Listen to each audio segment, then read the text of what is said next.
Please subscribe, like and press the bell icon. एक दफा का जिक्र है। एक जंगल में बहुत से पक्षी हंसी खुशी रहते थे। सभी पक्षी बिना फिक्र रहते थे। बरसात का मौसम काफी करीब था। किसी भी पक्षी का घर मजबूत नहीं था और सबको ही रहने के घर की फिक्र थी।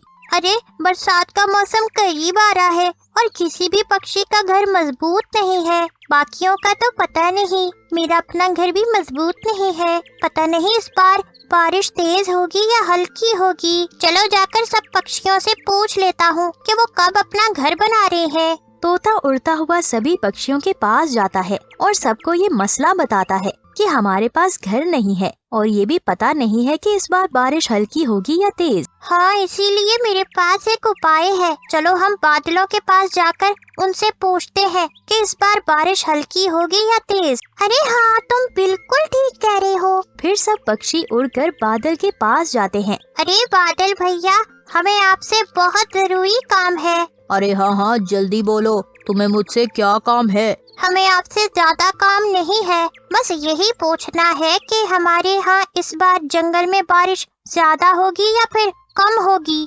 अरे तुमने ये कैसे सोच लिया कि बारिश कम होगी? मैं इस बार बहुत बारिश बरसाऊंगा और पिछले कितने सालों से मैंने इस जंगल में हल्की बारिश की है। इस बार तो मैं बहुत ही तेज बारिश करूंगा।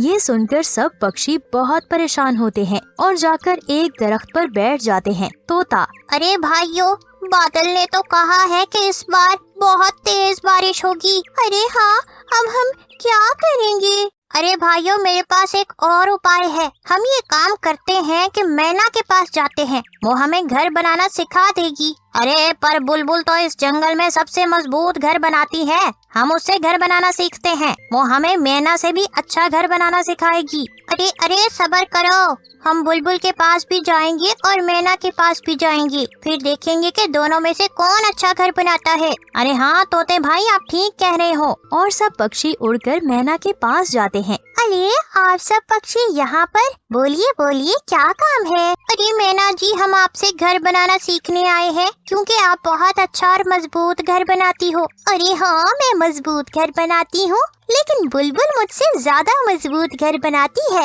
वो आपको मुझसे अच्छा घर बनाना सिखाएगी। अरे देखा तोते भैया, मैंने आपसे कहा था कि इस जंगल में सबसे अच्छा घर बुलबुल बनाती है। फिर सब पक्षी उड़ते हुए बुलबुल के पास जाते हैं। अरे बुलबुल, हमें आपसे घर बनाना सीखना है क्योंकि इस बार बहुत तेज बारिश होगी और हमारे घर मजबूत नहीं है। अरे हाँ, मैं आप लोगों को घर बनाना सिखा दूंगी, लेकिन इसके लिए आप सबको बहुत मेहनत करनी पड़ेगी। तोता बहुत ही आलसी था, इसलिए वो कहता है, अरे अरे बुलबुल से घर बनाना सीखेंगे तो हमें बहुत मेहनत करना पड़ेगी, लेकिन अगर मैना से सीखेंगे तो वो हमें आसानी से सिखा देगी। अरे पर मैना तो कच्चा घर बनाती है, हमें तो एकदम पक्का घर बनाना है। अरे जरा देखो तो सही, मैना और बुलबुल दोनों के घर एक ही जैसे हैं, पर बुलबुल से सीखने में हमें बहुत मेहनत करना पड़ेगी और मैना हमें आसानी से घर बनाना सिखा देगी। ये सुनकर सब पक्षी तोते की बातों में आ जाते।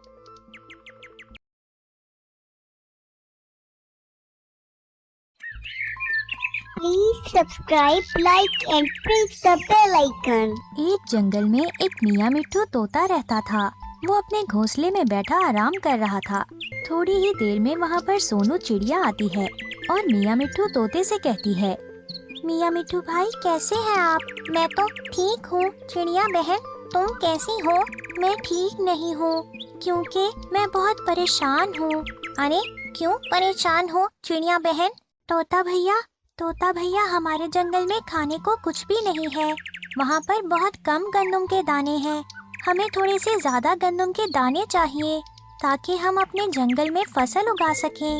क्या आप मेरी मदद कर सकते हैं? जब हमारी फसल निकल आएगी तो हम वहाँ से गंदम वापस कर देंगे। अरे मैं तुम्हारी मदद तो कर सकता हूँ, लेकिन इसके लिए ये बहुत जरूरी है कि तुम वो दाने टाइम पर वापस करो। मैं एक कालू कौवे को जानता हूँ, उसके पास बहुत सारे दाने हैं, लेकिन अगर उसके दाने उसके टाइम पर वापस ना किए तो वो बहुत खतरनाक है और वो बहुत बुरी सजा देगा। अरे तोता भैया, फिक्र मत करें, मैं उनके दाने टाइम पर वापस करूँगी। जब मेरी फसल निकल आएगी तो मैं सारे दाने आपको वापस कर दूंगी। चलो ठीक है चिड़िया बहन, मैं जाकर कालू कौवे से बात करता हूँ। इसी के साथ ही तोता कालू कौवे के पास जाता है और उसको बोलता है, कालू भैया, क्या आप मेरी मदद कर सकते हैं? मैं बहुत उम्मीद लेकर आपके पास आया हूँ। अरे हाँ, बोलो क्या बात है, मैं तुम्हारी मदद जरूर करूँगा। अरे कालू भैया, क्या आप कुछ देर के लिए मुझे गंदम के दाने दे सकते हैं? हमें जंगल में फसल उगानी है। जब फसल उग जाएगी तो आपके दाने आपको वापस मिल जाएंगे। क्या आप कुछ देर के लिए दाने दे सकते हैं मुझे? हाँ हाँ ठीक है, मैं दाने तो दे सकता हूँ, लेकिन अगर तुमने टाइम पर दाने वापस ना किए तो तुम्हारा अंजाम ठीक नहीं होगा। तुम मुझे अच्छी तरह से जानते हो, मैं टाइम का बहुत ही पाबंद हूँ। अरे हाँ कालू भैया, आप बिल्कुल फिक्र मत करें, आपके दाने आपको टाइम पर मैं वापस दे दूंगा, बस मेरी फसल उग जाए। कालू कौवा मियाँ मिट्ठू तोते को वो दाने दे देता है। मियाँ मिट्ठू बहुत खुश होता है और जाकर वो सारे दाने सोनू चिड़िया को दे देता है। अरे तोता भैया, बहुत शुक्रिया, आपने तो मेरी मुश्किल आसान कर दी। अब मैं जंगल में फसल उगा सकती हूँ। बस चिड़िया बहन, एक बात का ख्याल रखना कि दाने टाइम पर वापस कर देना, वरना वो कौवा बहुत बुरा हाल करेगा। अरे भैया, आप बिल्कुल फिक्र मत करें, मैं आपके दाने टाइम पर वापस कर दूंगी। ये कहकर सोनू चिड़िया वहाँ से चली जाती है। अपने जंगल में जाकर वो तमाम परिंदों को बताती है कि वो ये दाने लेकर आई है और अब वो फसल उगाएंगे। अरे वाह, ये तुम कहाँ से लाई हो? ये मुझे तोता भैया ने दिए हैं।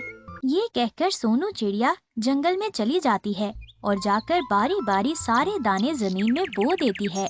कुछ दिन गुजरने के बाद चिड़िया बहुत परेशान हो जाती है क्योंकि वहाँ पर कोई भी गंदम नहीं उगती।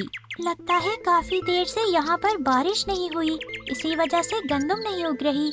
पता नहीं कब बारिश होगी और गंदम उगेगी। उधर कालू कौवा बहुत ही गुस्से में होता है। अरे लोगों ने मेरे दाने वापस नहीं किए, मैं अभी जाकर तोते को पूछता हूँ। मियाँ मिट्ठू तोते, मैंने तुम्हें कहा था कि अगर तुमने टाइम पर मेरे दाने वापस नहीं किए तो अंजाम अच्छा नहीं होगा। कालू भैया, आप फिक्र मत करें, आपके दाने वापस मिल जाएंगे, बस आप थोड़ा सा टाइम दे दें। मैं अब तुम्हें मजीद टाइम नहीं दे सकता, चलो मेरे साथ। और बुलबुल को वहाँ पर बुलाता है और कहता है, जब तक मेरे दाने वापस नहीं मिले तो तब तक मैं इसे नहीं छोड़ सकता। अगर इसकी जान प्यारी है तो सब परिंदे मिलकर मेरे दाने वापस कर दो।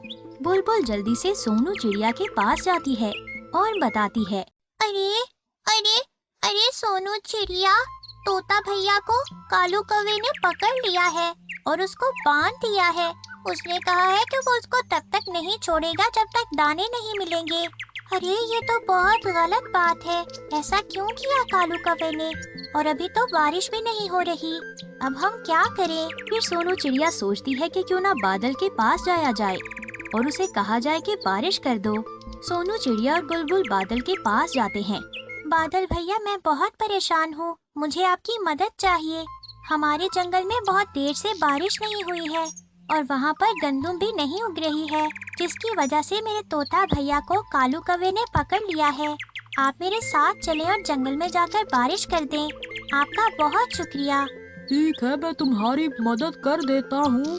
चलो, वैसे भी तुम्हारे जंगल में काफी देर से मैंने बारिश नहीं की, चलो मैं तुम्हारे साथ चलता हूँ। और उनके जंगल में बारिश बरसा देता है। बहुत सारी गंदम उगाती है। सोनू चिड़िया गंदम लेकर कालू कौवे के पास जाती है। ये लीजिए कालू भैया, आपके दाने, और आप मेरे तोता भैया को छोड़ दीजिए। कालू कौवा वो दाने रख लेता है और मियाँ मिट्ठू तोते को छोड़ देता है। उसके बाद मियाँ मिट्ठू तोता और सोनू चिड़िया वापस जंगल में चले जाते हैं और खुशी खुशी जिंदगी गुजारते हैं। प्यारे बच्चों, आज हमने क्या सीखा?